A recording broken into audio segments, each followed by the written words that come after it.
కర్ణాటక రాష్ట్ర మాజీ ముఖ్యమంత్రి కేంద్ర మాజీ విదేశాంగ మంత్రి ఎస్ఎం కృష్ణ కన్నుమూశారు. వృద్ధాప్యం కారణంగా అనారోగ్యంతో బాధపడుతున్న ఎస్ఎం కృష్ణ 92 ఏళ్ల వయసులో ఈ రోజు తెల్లవారుజామున బెంగళూరులోని సదాశివనగర్ నివాసంలో తుది శ్వాస విడిచారు. వృద్ధాప్యం కారణంగా గత కొన్ని రోజులుగా అనారోగ్యంతో బాధపడుతున్న కృష్ణను ముందుగా వైదేహి ఆసుపత్రిలో చేర్చారు. ఆ తర్వాత ఊపిరితిత్తుల ఇన్ఫెక్షన్ కారణంగా మణిపాల్ ఆసుపత్రిలో చేర్పించారు. డాక్టర్ సత్యనారాయణ మైసూర్, డాక్టర్ సునీల్ కారంత్ నేతృత్వంలోని వైద్యుల బృందం చికిత్స అందించింది. అయినా ఆయన ఆరోగ్య పరిస్థితిలో మార్పు రాలేదు. ఎస్ఎం కృష్ణ చనిపోయినట్లు ఆయన కుటుంబీకులు ప్రకటించారు.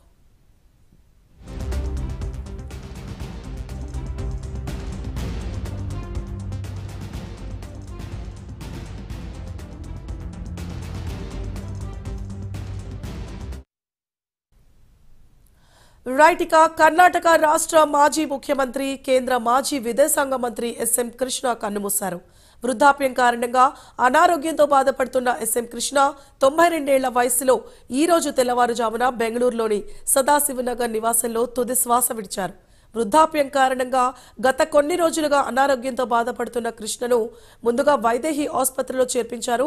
ఆ తర్వాత ఊపిరితిత్తుల ఇన్ఫెక్షన్ కారణంగా మణిపాల్ ఆసుపత్రిలో చేర్పించారు. డాక్టర్ సత్యనారాయణ మైసూర్, డాక్టర్ సునీల్ కారంత్ నేతృత్వంలోని వైద్యుల బృందం చికిత్స అందించింది.